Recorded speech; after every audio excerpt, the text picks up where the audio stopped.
a live stream that I saw yesterday by Tamimi.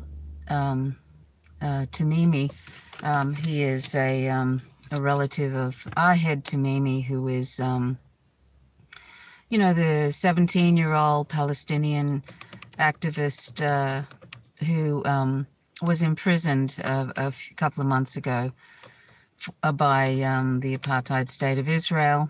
And so Tamal Tamimi is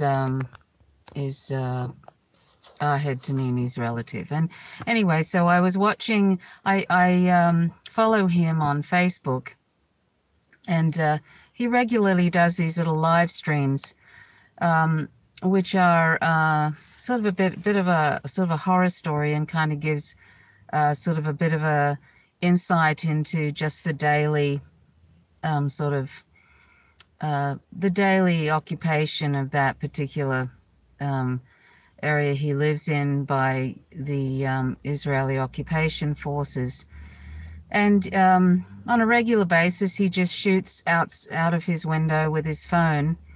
And yesterday, he did a couple of live streams, and they're usually of some Israeli forces shooting down the road at people, and basically kind of terrorizing the neighborhood that he lives in. He lives in Ramallah, which is in the West Bank, and they were just, there was a jeep with some Israeli soldiers, and they were just firing down the road at people. You couldn't see who they were firing at. He was just shooting out of his window through the bars. And last time I happened to catch a live stream, the same thing was happening. And there were, they actually fired a tear gas canister at his house, I think, or something, when they realized he was filming. Anyway, so yesterday when he was filming, and there was some teens were running down the road after they decided to leave, after they were the soldiers were shooting down the road.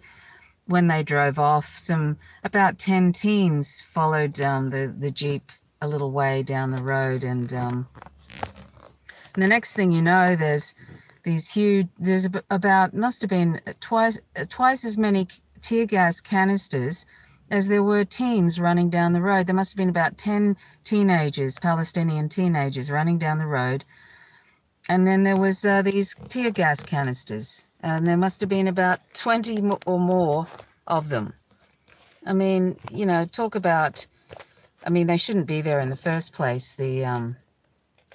Obviously the Israeli soldiers, they shouldn't be there in the first place. But then, you see them firing, 20 tear gas canisters at 10 Palestinian teenagers who simply wanted to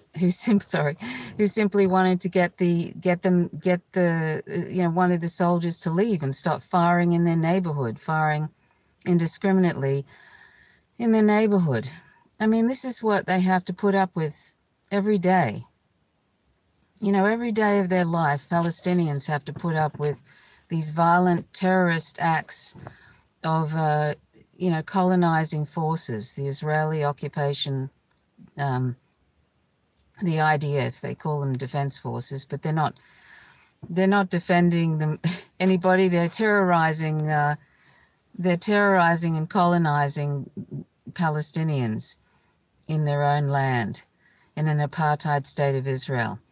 Anyway, so I was watching that, and then he did another live stream pretty much straight after that, which was a relative of the Tamimis who was attending, I don't know if it was a funeral or just going to the gravesite of one of the, I think his name was Ezz Tamimi, Ezz Tamimi, who was shot 3 times by Israeli defense forces and killed. He was only 21. So I think that's another one of the Tamimis. They're basically terrorizing the Tamimi family because they're activists. They've, put Ahed Tamimi in jail. They've killed at least 2 or 3. They've been killing off the Tamimi family over time. Anyway, so they killed Ezz Tamimi, I think, a day ago. He was just a young man, and probably just killed him for being Palestinian, as they do. They just execute people like they did in the Great March of Return recently, just assassinating Palestinian protesters that were unarmed. So that's what, that's what the Israeli occupational army does. Terrorize and assassinate unarmed people. So anyway, this live stream that Tamal Tamimi was showing, he must have been sitting in the back of the car, and there were 2 older adults, and the woman was a relative of Ezz Tamimi, and obviously they're all relatives, I guess you could say. And they were going along to his graveside in the car, and the next thing, 3 Israeli jeeps pull up in front of them to stop them from going, and then they had guns coming out of the sides of the vehicles, and there must have been about 8 to 10 soldiers in the vehicles that got out, and I didn't understand what was being said, but the woman got very, very upset because she's going to, she said to them, "You are killers. You're killing our children. Why are you killing our children?" That's what she said. That's what Tamal Tamimi said. She translated later on that she was saying, "Why are you killing our children?" Oh, actually, no, that's right. She was speaking in English a little bit. She was very, very upset, as you would be. And anyway, these soldiers, unfortunately, were just laughing. Excuse me, as they do. And this is the terrible nature of extreme racism, because it ends up reducing people to just it robs the person who is racist of their own humanity, because they cannot view other people that are different to them, or who have been targeted by that racism. They cannot view them as people, and they see them as lesser. They see the Palestinians as quote unquote animals, or even to the extent of seeing them like, probably in many ways, because a lot of Israelis now openly call for the genocide of Palestinians openly.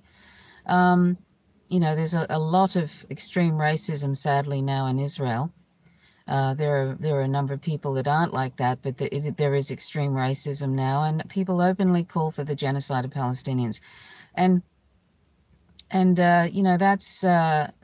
that's where they're at now. That's how it is, and it's like how the Nazis used to refer to the Jews as as vermin to be exterminated. That's the sort of level of racism that they have there now. So it's really excuse me, it's treacherously dangerous for Palestinians living this way, obviously. There was, if you were aware, the Great March of Return, there was 100 plus unarmed, peaceful Palestinian protesters assassinated by Israeli snipers as they, and they were 300 meters from the fence. It's not a border, by the way. The mainstream media likes to put out this idea that they are trying to cross a border into Israel. No, it's one country, and that is a fence of, it's like Gaza is an open air, prison, which is blockaded.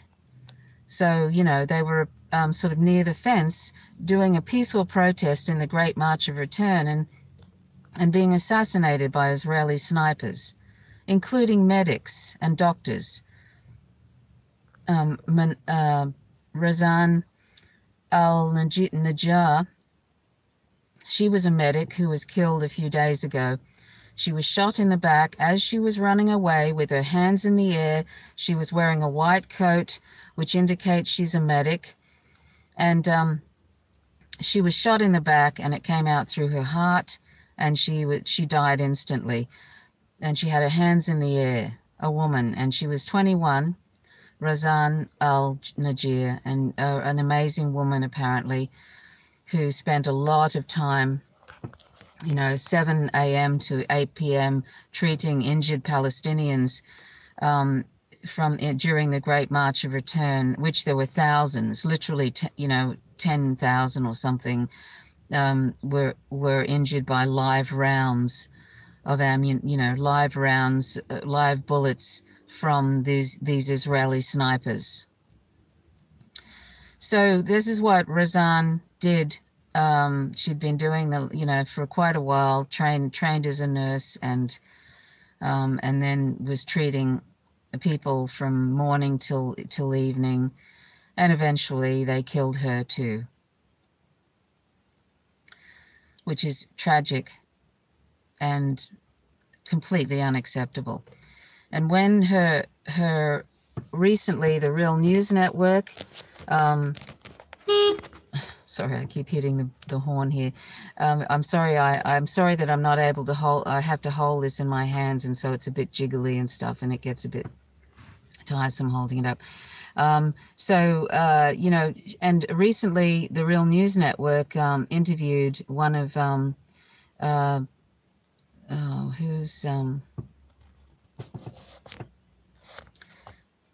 Hardin, I see. You said since non-humans are victims of all humans. Well, the thing is, if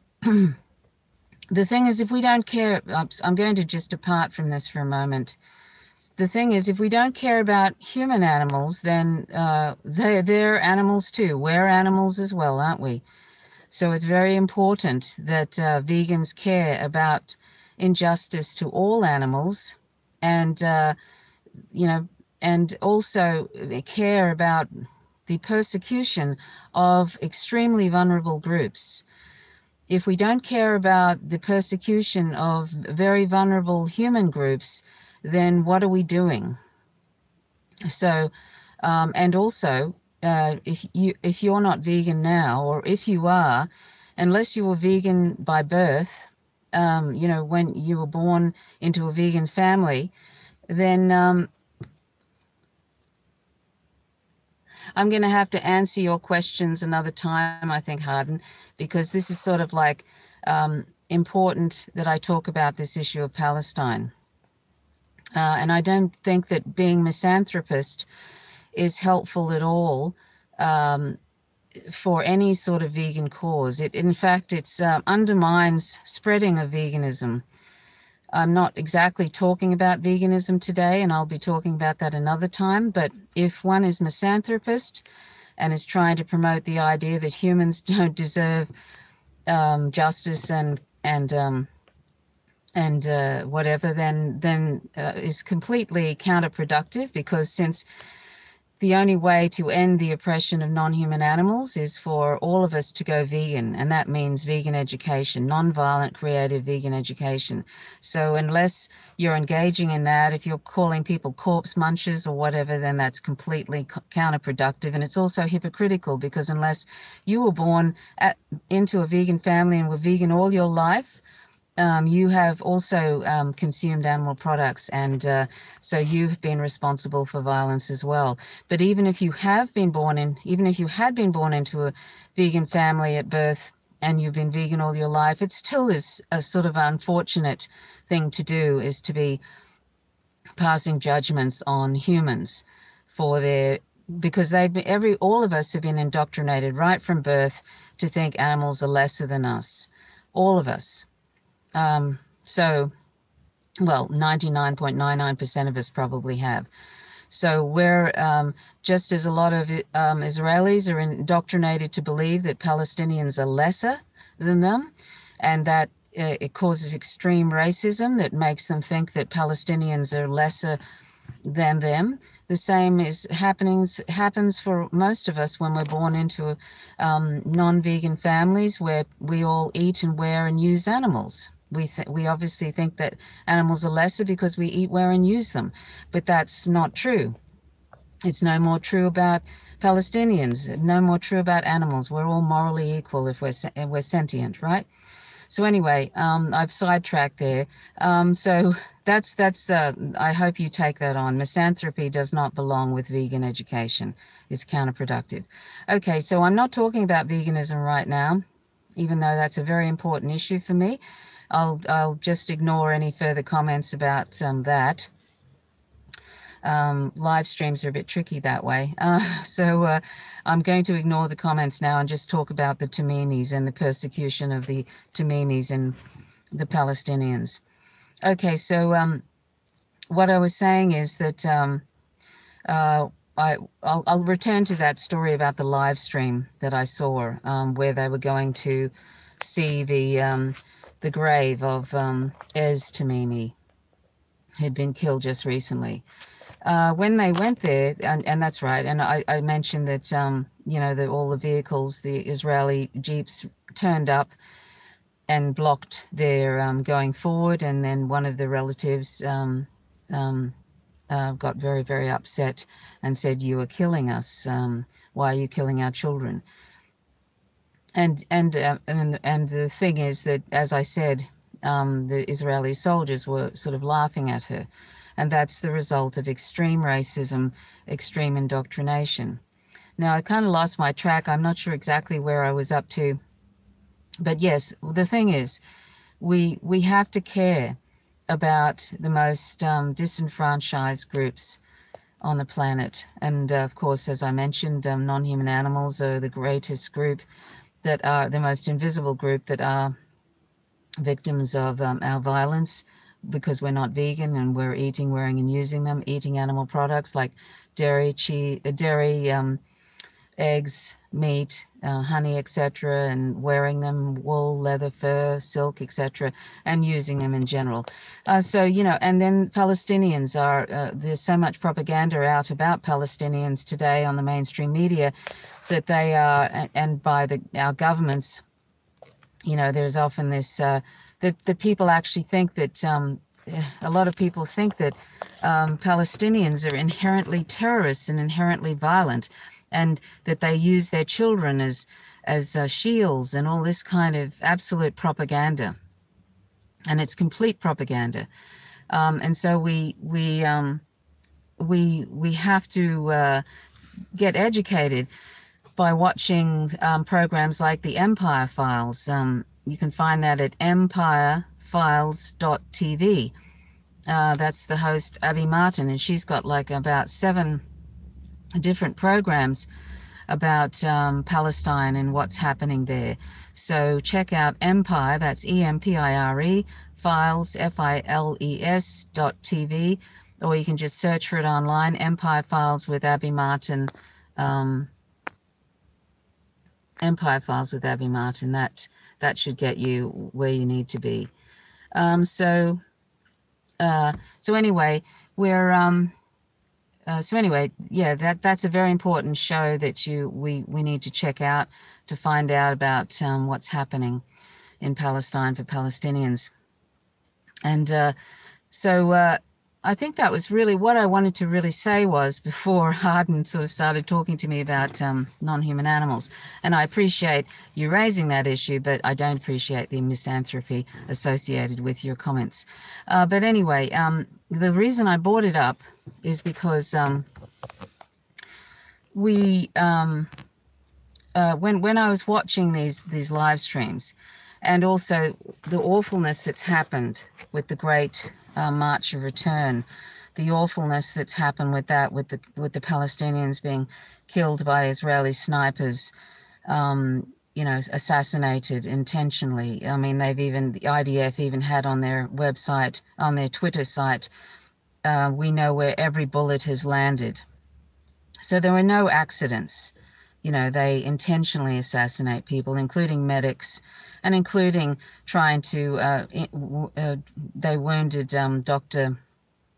Tarek Libani, who was a Canadian doctor. They shot him in each leg while he was treating injured Palestinians. And when I was watching these live streams by Tamal Tamimi, I just, and all the stuff that's happened with the Great March of Return, and then Reza Al-Najir being killed, the medic. She's only 21, and she was assassinated while she's running away with her hands in the air. I just, when I saw that live stream with the tear gas cylinders, and there were like 20 of them, I just ended up just crying, because and it was because I felt so overwhelmed by the outrageous injustice of this, and how it just goes on decade after decade. It's been going on for at least 60 years and longer, and it just gets worse and worse. And I sort of, and I think, God, if this is how this makes me feel, imagine living in that. Imagine living through that every day, having Israeli soldiers in your streets shooting indiscriminately at people, and treating you like you're just something to be, eradicated, something to be, like vermin, really. Having absolutely no humanity towards you, no sort of recognition of that we're all humans and we deserve justice and love. And imagine living in that constantly, and having your children put in prison or killed in the streets, or you can't even march peacefully without, you can't even march peacefully without, people assassinating you. Just indiscriminately. It's just constant terrorization. I mean, imagine that. It's sort of unimaginable, and what a brave group of Palestinians to sort of endure that constant terrorizing, and yet, as they say, existence is resistance. Imagine that. And yet they are so courageous and brave, and we've got to do our best to support them, and because this change is not going to come from within. If there was ever a time, that is gone, where a lot of Israelis now are completely taken in by extreme racism, and a lot of them openly call for the genocide of Palestinians. So we cannot rely on them to make the change. We have to make the change. And that means putting economic pressure on Israel by joining the BDS campaign, the Boycott, Divestments and Sanctions campaign, and get a list of Israeli products that are in your supermarket and do not buy them, and encourage others to avoid them as well. And that's the way it ended in South Africa. People stopped going to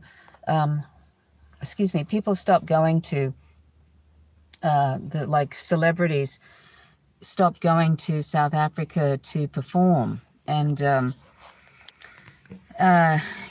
that's what's happening now. I know, like Lorde, Lorde, she has boycotted Israel because she's seeing the way that they've been treating the Palestinians, and I think she's aware of the occupation. She's talked to people. She got a lot of crap for that. People who are brave enough to stand up for Palestinians usually are penalized economically and in other ways, and so it's something that that's what happens. People are they're sort of penalized in that way. But she did it anyway, and the same with Shakira, is another celebrity who has decided not to go to Israel. I think, there are others that are probably going to join that list, and that's very important.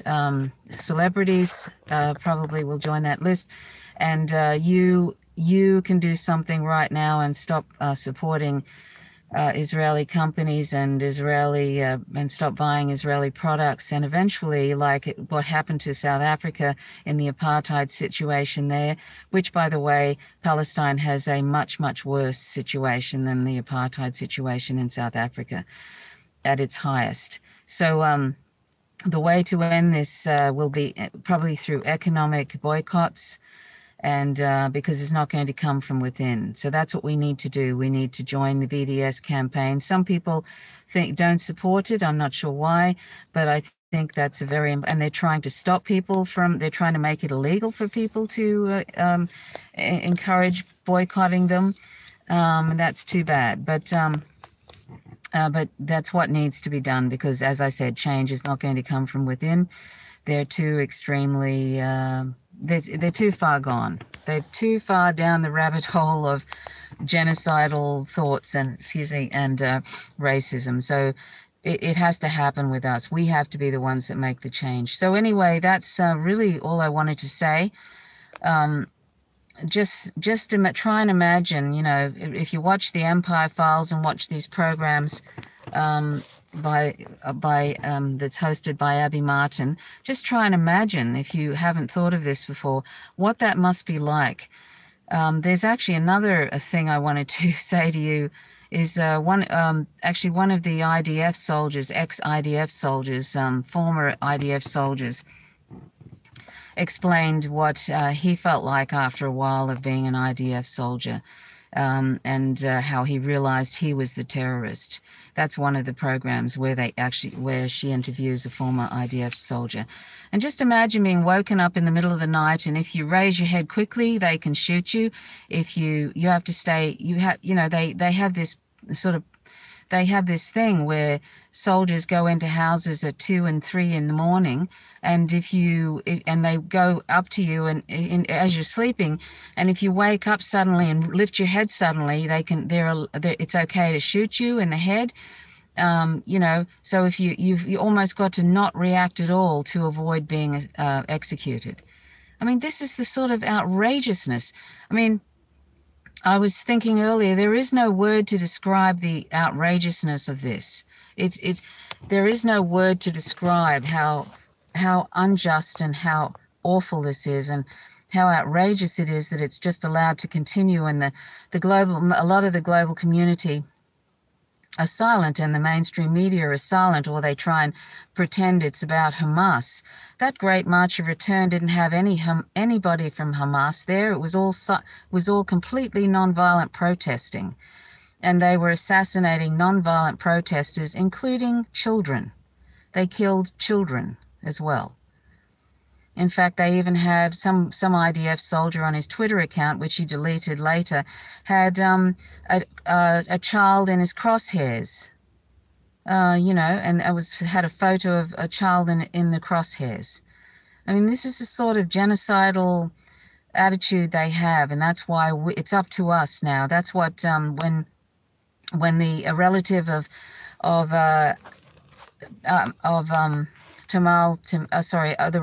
when the relative of Razan al-Najir went on Real News Network, what she said is, I think she basically said, don't feel sorry for us, just do something. Direct your anger toward doing something. And that's what we have to do. They don't want our pity, they want us to support them in whatever way we can, in nonviolent ways. So, I invite you to watch that recent Real News Network interview with one of the Tamimi's relatives one of Raza al-Najir's relatives. The Razan was the medic who was assassinated by the Israeli snipers while she was running away with her hands in the air. She did a great interview with Ben Norton on the Real News Network, and I'll leave a link to that in the comments section. So check that out. Okay, so that's really all I wanted to say. My arm's getting tired from holding the phone up and trying not to beep the horn. So thank you so much for watching. I hope that you will support the Palestinian cause, the Palestinian rights, the dreadful occupation, the genocidal occupation in the apartheid state of Israel. Reject that and do what you can to support Palestinians. Okay, so anyway, I think that's all I wanted to say. So my name's Trish Roberts. You're watching Faint Signals from Vega. Till next time. Bye for now.